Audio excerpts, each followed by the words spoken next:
எண்ணிய முடிதல் வேண்டும். அது அப்படி நடக்கணும்னா என்ன பண்ணணும்? நல்லவே எண்ணல் வேண்டும். Is it practically possible? எப்போவுமே ஒரு மனுஷன் நல்லவனாக இருக்க முடியுமா? நமக்கு ஆசாபாசம் வராதா? தப்பான நினைப்பு வராதா? எந்த மனுஷனுக்கு இந்த உலகத்தில் தப்பான இந்த சாமியாராக போயிட்டாலோ ஞானியாக போயிட்டாலோ தப்பான நினைப்பே வராத என்ன? இந்த உலகத்தில் என்ன இருந்தாலும் மனிதனுக்கு எண்ணங்கள் பாசிட்டிவாக மட்டுமே இருக்கும்னு சொல்ல முடியாது. நெகட்டிவான தாட்ஸும் வரதான் செய்யும். சில சமயம் நம்ம எண்ணம் கூட நிறைவேறாதபடி ஒரு தடை வரும். இதெல்லாம் பிரபஞ்சத்தினுடைய பேர் இயற்கை. சில நேரம் அது கூட நல்லது சார். சில சமயத்தில் நான் சொல்கிறது சில சமயத்தில் அது கூட நல்லது. நான் படித்த ஒரு வேடிக்கையான ஒரு இன்சிடெண்ட்டு. ஒருத்தர் டாக்டர் வீட்டுக்கு புறப்படுறாரு. அவருடைய யூஷுவல் வழக்கம் என்னென்னா, வீட்டுக்கு புறப்பட முன்னாடி ஒரு ஃபோன் அடிப்பார். தம் வீட்டுக்கு ஃபோன் அடிப்பார். நான் புறப்பட்டுட்டோம்மா, வந்துக்கிட்டு இருக்கிறேம்மா. அது ஒரு சேஃப்டி, நல்ல பழக்கம். அது ஹஸ்பண்ட் வந்து புறப்பட முன்னாடி ஒய்ஃபுக்கு வீட்டுக்கு ஃபோன் அடிச்சுடுறது சேஃப்டி. அவங்க ப்ரிப்பேர்டாக இருப்பாங்க பல விஷயத்துக்கு. டிஃபன் ஒரு வாரத்துக்கு என்ன வேணும், வந்ததுக்கப்புறம் சிடுன்னு விழாதபடி ப்ரிப்பேர்டாக இருப்பாங்க. அந்த குவாலிட்டி இந்த டாக்டர்கிட்ட உண்டு. ஒய்ஃபுக்கு ஃபோன் அடித்து சொல்வார், சார் அன்றைக்கி ஃபோன் அடித்தா ரிங் அடிக்குது, எடுக்க மாட்டேங்கிறாங்க. அவர் கொஞ்சம் பொறுத்து கிளினிக்கில் சில வேலை இருந்தது. திரும்பி மறுபடியும் ஃபோன் பண்ணிவிட்டு பெல் அடிக்குது, எடுக்க மாட்டேங்கிறாங்க. சரி, கிளினிக்கை எல்லாம் சாத்திட்டு மறுபடியும் ஒருத்தர் ஃபோன் அடித்து பார்த்தா எடுக்கலை. என்னாச்சு இவளுக்கு, ஏன் எடுக்கலை? ஒரு மாதிரி கவலையாகி போச்சு அவர். பட் திரும்ப ஒருத்தர் ஃபோன் அடித்தார். இல்லை, காரில் ஏறி உட்காந்துட்டு மனசு படப்படன்னு ஆகி போச்சு. அவளுக்கு உடம்பு சரியில்லையோ, ஏதாவது மயக்கமாக இருப்பாளோ, இல்லை ஏதாவது அவளுக்கு ஏதாவது ஆயிருக்குமோ, ஒரு கவலை தானே செய்யும். 5 தடவை ஃபோன் பண்ணி எடுக்கலை அப்படின்னா. சரி, ஃபைனலாக நம்ம ட்ரை பண்ணலான்னு நினைக்கும் போது அவருக்கே ஃபோன் வந்தது. எடுத்தோடனே ஒய்ஃப் கேட்டா, என்னங்க நீங்கள் எப்போவுமே புறப்பட முன்னாடி ஃபோன் அடிப்பீங்க, எவ்வளோ நேரம் ஆச்சு, புறப்பட்டிங்களா புறப்படலையா? விளையாடுறியா? நான் உனக்கு எத்தனை தடவை ஃபோன் பண்ணுறேன், நீ எடுக்கலையே, நான் பதறி போய் கிடக்கிறேன், நீ என்ன பேசுகிற? நீ என்ன நல்லா பாருங்கள், எனக்கு என்ன காதா செவிடு, நீங்கள் ஃபோன் பண்ணியிருந்தா நான் என்ன எடுக்காமையாக இருந்திருப்பேன், நல்லா பாருங்கள். இவர் பார்த்தா சார், சில பேர் சமயத்தில் ஒரு எழுத்து மேலே தள்ளி ப்ரெஸ் பண்ணுவோம் தெரியுங்களா? நம்ம ஃபோனில் சுந்தர அப்படின்னு போடுறோம், சுந்தரி அப்படின்னு மேலே இருந்திருக்கோம். சுந்தர அந்த நம்பரை ப்ரெஸ் பண்ணிடுவோம் பார்த்துக்கிட்டே வர வேகத்தில். இவர் என்ன பண்ணியிருக்கிறாரு, ஏதோ ஒரு நம்பர் போட்டது தப்பாக போட்டார். அதை தான் 5 தடவை கூப்பிட்ருக்கிறார். இவர் ரிங் அடித்து கூப்பிட்ருக்கிறார். ஐய, நான் தப்பு பண்ணிட்டேன், நீ இந்த நம்பரில் நான் பை மிஸ்டேக் வேறு போட்டேன், சரி விடு அப்படின்ட்டு நான் வந்துக்கிட்டு இருக்கிறேன்ட்டு வந்துட்டார். மறுநாள் காலையில் சார் எல்லாம் முடிச்சு நான் வீட்டுக்கு போய் படுத்துட்டு மறுநாள் காலையில் கிளினிக் வந்து உட்காந்தாரு. இந்த நம்பர் நேற்று கூப்பிட்டாரு பாருங்கள், 5 தடவை ஃபோன் வந்தது. அந்த ஃபோனில் கூப்பிட்டவர் சொல்கிறாரு, சார் நீங்கள் யார் சார், நேற்று மிஸ்டு காலில் 5 கால் இருக்குது உங்களோடது, நீங்கள் யார் சார்? சார் வெரி சாரி, நான் என் ஒய்ஃப் நம்பர் போடுறதுக்கு பதிலாக பதட்டத்தில் இந்த நம்பரை போட்டுட்டேன். அப்புறம் நான் அவள் எடுக்கலையேன்ற ஆதங்கத்தில் திருப்பி அதே நம்பர் நான் அடித்தேன். வெரி சாரி சார், அது வந்து wrong call, please excuse me. அவர் சொன்னார், நீங்கள் யாராக வேணாலுங்க, நீங்கள் யார் நான் தெரிஞ்சுக்கலாமா அப்படி. நான் இந்த ஊரில் டாக்டரு, இது என் பேர் அப்படின்னு உடனே அவர் சிரித்தார். அந்த சைடில் திடீர்னு அழுதார், திரும்பி சிரித்தார், திரும்பி அழுதார். என்ன நீங்கள் ஒரு மாதிரி எமோஷ்னலாக, நேற்றுக்கு ஒரு பெரிய கதை சார், என்ன சூசைட் பண்ணலான்னு முடிவு பண்ணிட்டேன் சார், எனக்கு மனசில் வெறுப்பில். சரின்னு நான் போய் ஸ்டூலை போட்டு கைத்தை போட்டு கட்டுறேன், ஃபோன் வந்தது. என்னமோ ஒரு புத்திக்கேடு இறங்கி அது யாருன்னு பார்ப்போமேன்னு பார்த்தா புது நம்பராக இருந்தது. யார் கூப்பிட்றா, என்ன விஷயமாக கூப்பிட்றாங்கன்னு தெரியலையேன்னு கொஞ்சம் நேரம் வெயிட் பண்ணிவிட்டு அப்புறம் மறுபடியும் சரி சூசைட் பண்ணிடலான்ற முடிவோடு நான் அப்போ கைத்தை மாட்டுவேன், ஃபோன் வரும். ஒரு 2-3 தடவை ஏறி இறங்கி பண்ண உடனே சூசைட் பண்ணுற ஐடியாவை ட்ராப் பண்ணிட்டேன். யார் இந்த மனுஷன், என்னத்துக்கு கஷ்டப்படுறான்னு. கொஞ்ச நேரம் கழிச்சு உங்களுக்கு ஃபோன் போட்டால் உங்களுக்கு சுவிட்ச் ஆஃப்னு வந்தது. நான் படுத்துட்டு போனால் போதுன்னு. எப்படியோ சார் நீங்கள் என்னை காப்பாற்றிட்டீங்க. அந்த சில நேரத்தில் சார் நம்ம ட்ரை பண்ணுற விஷயம் நடக்கலைங்கிறது கூட பிரபஞ்சத்தோடைய பெரிய நேதியில் நல்லதாக முடியும் சார்.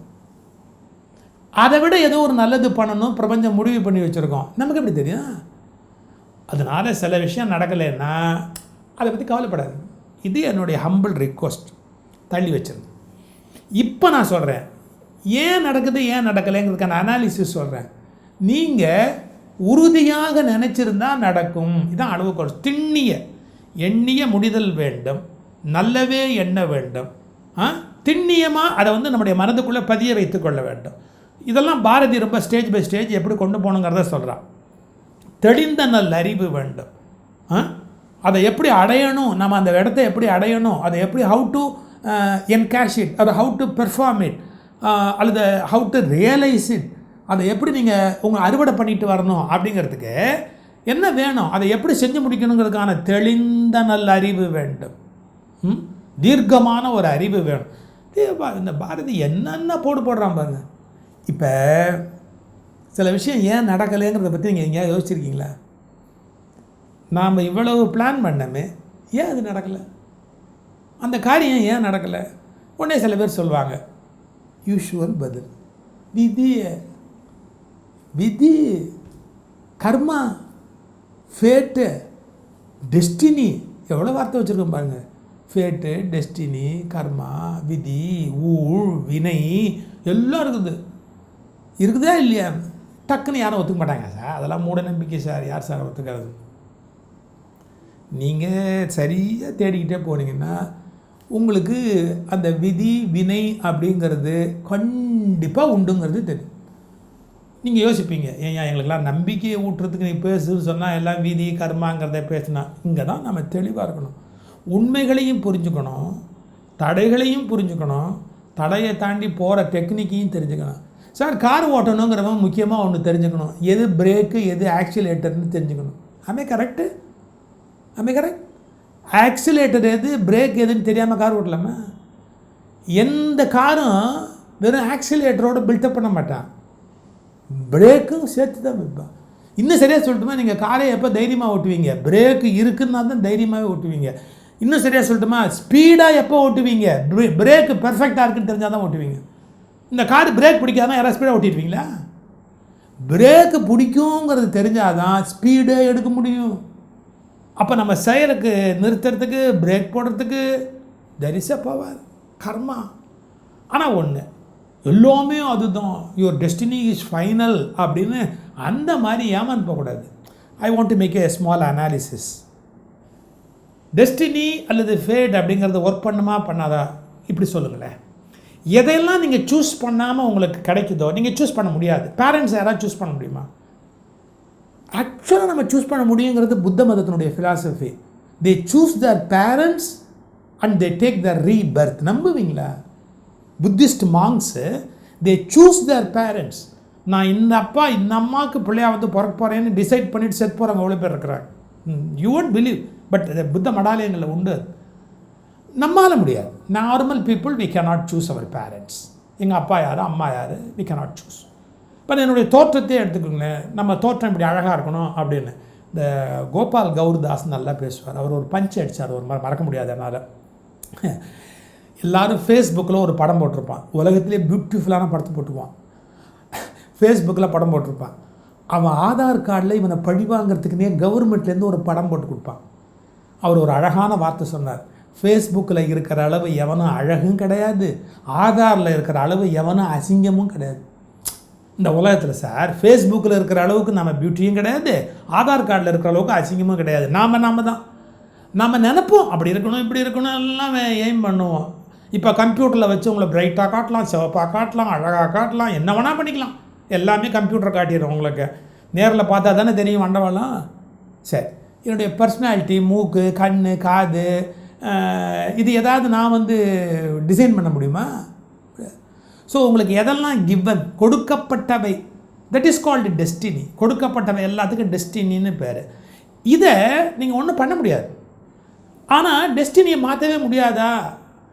இப்போ நான் தான் என்னுடைய டெஸ்டினிக்கு காரணம் அப்படின்லாம் சொல்கிறாங்களே சார்னா, நீங்கள் ட்ரூத்தை வந்து இன்னும் உள்ளே ட்ராவல் பண்ணி கம்ப்ளீட் ட்ரூத்தை தெரிஞ்சுக்கணும். உண்மைக்குள்ளே புகுந்து முழு உண்மையை தெரிஞ்சுக்கணும். எப்படி உண்மைக்குள்ளே புகுந்து முழு உண்மையை தெரிஞ்சுக்கணும். கர்மா அப்படிங்கிற ஃபேட் ஒர்க் பண்ணணும், டெஸ்டினிங்கிறது ஒர்க் பண்ணணும். ஆனால் அதுக்குள்ளே நீங்கள் ட்ராவல் பண்ணி பார்த்தா ஒன்று கண்டுபிடிக்கலாம். உங்களுக்கு கொடுக்கப்பட்ட பல விஷயங்கள் சிச்சுவேஷனாக வந்து நிற்கும், சந்தர்ப்பமாக வந்து நிற்கும். ஏன்னா உங்களுக்குள்ளே அந்த அந்த அந்த எண்ணங்கள் அப்படியே ஊறி ஊறி ஊறி இருக்கிறதுனால பழைய ஜென்மத்தில் நம்ம நினச்ச அந்த எண்ணங்கள் அப்படியே ஊறி ஊறி இருக்கிறதுனால அதே மாதிரி விஷயங்கள் அதை ஈர்க்கும், அட்ராக்ட் பண்ணும், ஆக்கர்ஷணம் பண்ணும், அப்படியே இழுத்துக்கிட்டே இருக்கும். அதே மாதிரி விஷயத்தை திருப்பி திருப்பி பர்ஃபார்ம் பண்ணுறதுக்கு இப்போ குடிக்கிற பழக்கம்லாம் எங்கே குடிக்கலாம், எப்போ குடிக்கலாம், எங்கே குடிக்கலாம், எப்போ குடிக்கலாம், எப்படி குடிக்கலாம், இதே வச்சுக்கிட்டே இருப்பான். ஒரு விஷயத்தை என்ஜாய் பண்ணுன்னு நினைக்கிறோம், எங்கே சந்தர்ப்பம் கிடைக்குமா, அதே மாதிரி மறுபடியும் ஒரு ஆப்பர்ச்சுனிட்டி கிடைக்குமா, திரும்பி அதை என்ஜாய் பண்ணிடலாமா, இதை என்ஜாய் பண்ணால் லைஃப்பில் எவ்வளோ பெரிய போஸ்ட்டில் இருக்கும் போயிடுமே அப்படின்னு அதெல்லாம் அப்புறமா தான் ஞாபகம் வரும்.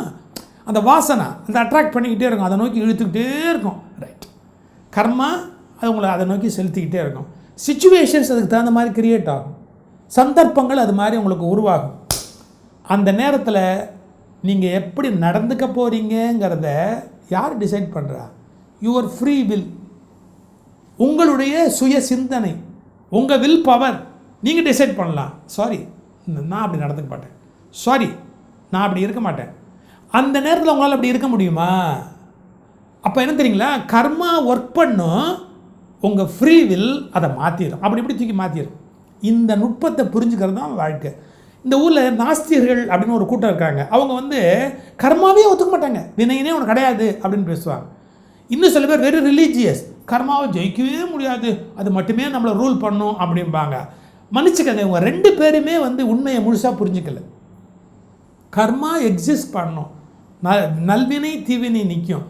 ஆனால் அதை நீங்கள் எப்படி கையாள போகிறீங்க, அதுக்கு நீங்கள் எப்படி ரெஸ்பாண்ட் பண்ண போகிறீங்க, நீங்கள் எப்படி பிஹேவ் பண்ண போகிறீங்க அந்த நேரத்தில் அப்படின்னு ஒன்று இருக்குது பார்த்தீங்களா, இது உங்கள் ஃப்ரீ வில்ல பொறுத்தது. ஆனால் நீங்கள் அப்போ ஏதாவது ஒன்று பண்ணிட்டீங்க அப்படின்னா என்ன ஆகும்? டெஸ்டினி உருவாயிடும். ஏன்னா நீங்கள் அப்போ பண்ணுறதை பொறுத்து உங்களுக்கு அடுத்தது ஒரு இதனுடைய விளைவு உண்டாயிடும். நீங்கள் அந்த அந்த அந்த நேரத்தில் எப்படி செயல்படுறீங்களோ அதை பொறுத்து எதிர்விளைவு அப்படின்னு ஒன்று உண்டாயிடும். இன்டர்வியூ நடக்குது சார், யாரோ ஒருத்தன் ஏடா கூடமாக கேள்வி கேட்குறான் சார், நீங்கள் எப்படி கையாளலாம்? அவனை திட்டலாம், என்னை ஏமாத்துன்னு வந்திருக்கிறியா, என்னை இன்சல்ட் பண்ணு வந்திருக்கிறியா, கத்தலாம். இல்லை பேசாமல் அப்படியே முகத்தை இப்படி திருப்பிக்கலாம். சில பேர் அப்படி ஜென்டிலாக எடுத்து தண்ணி குடிப்பாங்க, அது ஒரு டெக்னிக்கு. அப்படியே தண்ணி குடித்து அதை ஒன்றும் இல்லாத மாதிரி ஆக்கிறது. ரொம்ப கிளவரான சில பேர் சிரிச்சுக்கிட்டே சொல்லுவாங்க, நெக்ஸ்ட் கொஸ்டின். கொஸ்டின் கேட்கறதுக்கு உனக்கு ரைட் இருக்குது, பதில் சொல்லாமல் இருக்கிறதுக்கு எனக்கு ரைட் இருக்குது. நீ என்ன ரூல் பண்ண முடியுமா என்ன? இந்த கொஸ்டினுக்கு பதில் சொல்லியே ஆகணும் அப்படின்னு how can you rule me?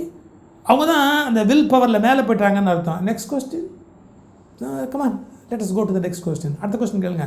அப்படின்னா நீ சொல்கிறதுக்கு பதிலே சொல்ல முடியாது இப்போ. அந்த மாதிரி இப்போ பதில் சொல்லி சிக்கிக்கிட்டவன் எவ்வளோ பேர் இருக்கிறான். கத்தி கூச்சல் போட்டு மைக்கை கட்டி எரிஞ்சிட்டு டமால் டிமில்னு அந்த இடத்த விட்டு போயிட்டு எவன் கேள்வி கேட்டானோ அவனை என்ன பண்ணுறான் பாரு அப்படிலாம் ஒன்றும் கிடையாது. Next question. ஸோ ஒரு சிச்சுவேஷனை ஹேண்டில் பண்ணுறதுக்கு there are so many ways, நிறைய வழிமுறைகள் இருக்குது. ஆனால் அதை பொறுத்து உங்களுக்கு டெஸ்டினி கிரியேட் ஆகிடும். அப்போ நீங்கள் அவனை திட்டிட்டீங்கன்னு வச்சுங்க, ஊடகமே உங்களை கருவறுத்துருவாங்க. நீங்கள் திட்டாமே நெக்ஸ்ட் கொஸ்டின்னு போயிட்டீங்கன்னா அவங்கள ஒன்றும் பண்ண முடியாது, அவங்களால கார்னரே பண்ண முடியாது இல்லையா? ஸோ கர்மா ஒர்க் பண்ணும்.